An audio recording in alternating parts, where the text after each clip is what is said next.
वैसे कूटनीति में अक्सर उनका ही पलड़ा भारी होता है जो वक्त से पहले बड़े फैसले लेते हैं। विदेश मंत्री एस जयशंकर की लीडरशिप में भारत भी यही कर रहा है। जयशंकर इस समय अमेरिका में हैं और ट्रंप के शपथ ग्रहण से पहले ही उन्होंने ट्रंप के राइट हैंड से मुलाकात की है। यानी भारत के जय दुनिया से 2 कदम आगे चलते हैं।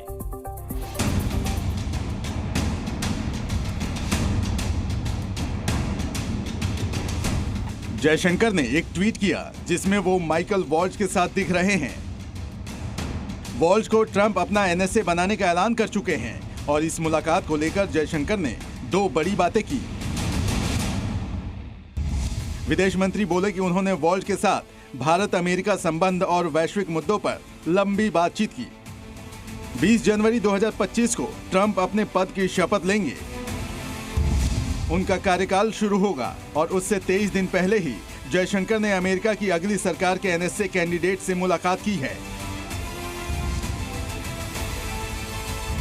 अगस्त 2023 में वॉल्ज अमेरिकी संसद के एक डेलीगेशन के साथ भारत आए थे। तब वो लाल किले पर 15 अगस्त के स्वतंत्रता दिवस समारोह में भी शामिल हुए थे। माना जा रहा है कि जयशंकर और ट्रंप के एनएसए कैंडिडेट के बीच ट्रंप के शपथ ग्रहण से पहले ही अनऑफिशियल बातचीत शुरू हो गई है।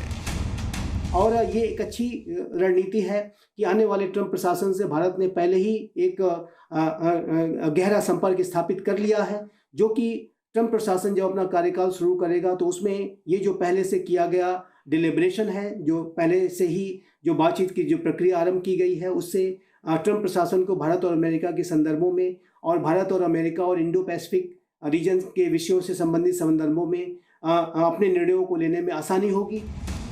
जयशंकर 24 दिसंबर से लेकर 29 दिसंबर तक अमेरिका की आधिकारिक यात्रा पर हैं और इस दौरान दोनों देशों के बीच कई मुद्दों पर बातचीत हो सकती है। भारत लगातार रूस से तेल खरीद रहा है। इस पर अमेरिका कई बार चिंता जता चुका है, लेकिन भारत ने तेल इंपोर्ट में कोई कमी नहीं की है। अमेरिका भारत के बीच आर्टिफिशियल इंटेलिजेंस, सेमीकंडक्टर और अंतरिक्ष जैसे सेक्टर में पहल हो रही है और दोनों देश खालिस्तानी आतंकी गुरपतवंत सिंह पन्नू को लेकर भी बात कर सकते हैं, जिसको लेकर भारत अमेरिका और भारत कनाडा के बीच काफी विवाद हो चुका है। विदेश मामलों के जानकार मानते हैं कि ये भारत की प्रोएक्टिव फॉरेन पॉलिसी है। अमेरिका में अक्सर अगली सरकार का ब्लूप्रिंट पहले ही सामने आ जाता है, इसलिए दूसरे देशों के लीडर और पॉलिसी मेकर्स उनसे बातचीत शुरू कर देते हैं। संबंध है जो भारत और अमेरिका के बीच के, इसमें सभी महत्वपूर्ण सेक्टर्स में दोनों देश कोलैबोरेट करते हैं।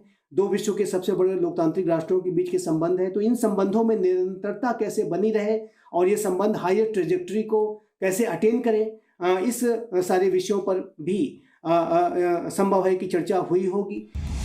इससे पहले 27 दिसंबर को जयशंकर ने अमेरिका के मौजूदा एनएसए जैक सलीवन से मुलाकात की है और जयशंकर ने यह भी बताया कि दोनों देशों के बीच स्ट्रेटेजिक पार्टनरशिप और दुनिया के साथ क्षेत्रीय मुद्दों पर भी बातचीत हुई। यानी जयशंकर ने एक साथ दोनों सरकारों के साथ अपना संतुलन साधने की कोशिश की है। ट्रंप सरकार के शपथ ग्रहण में अभी वक्त है, लेकिन भारत के कई ऐसे मुद्दे हैं जिनको लेकर ट्रंप के साथ बातचीत संभव है। भारत की सरकार ट्रंप के साथ बांग्लादेश में हिंदुओं पर हो रहे अत्याचार का मुद्दा उठा सकती है। ट्रंप लगातार टैरिफ की बात करते हैं और ये 2025 का सबसे महत्वपूर्ण मुद्दा हो सकता है। दोनों देशों के बीच डिफेंस सहयोग और बढ़ाने को लेकर बातचीत संभव है। ट्रंप के पिछले शासनकाल में क्वाड संगठन का पुनर्जन्म हुआ था। इस बार भी बड़े फैसले हो सकते हैं। इंडो पैसिफिक इलाके में चीन के रोल को लेकर भी दोनों देश किसी मुद्दे पर पहुंच सकते हैं। अक्सर ऐसा होता है कि जब कोई सरकार बन जाए तब पॉलिसी पर बातचीत शुरू की जाती है, पर ट्रंप का शपथ ग्रहण तय है और इसके साथ ही उनकी नीतियों का ट्रेलर भी सामने आ चुका है। इसलिए जयशंकर ने दुनिया से 2 कदम आगे रहते हुए ट्रंप के राइट हैंड के साथ मीटिंग करके लीड ले ली है। ब्यूरो रिपोर्ट, जी मीडिया।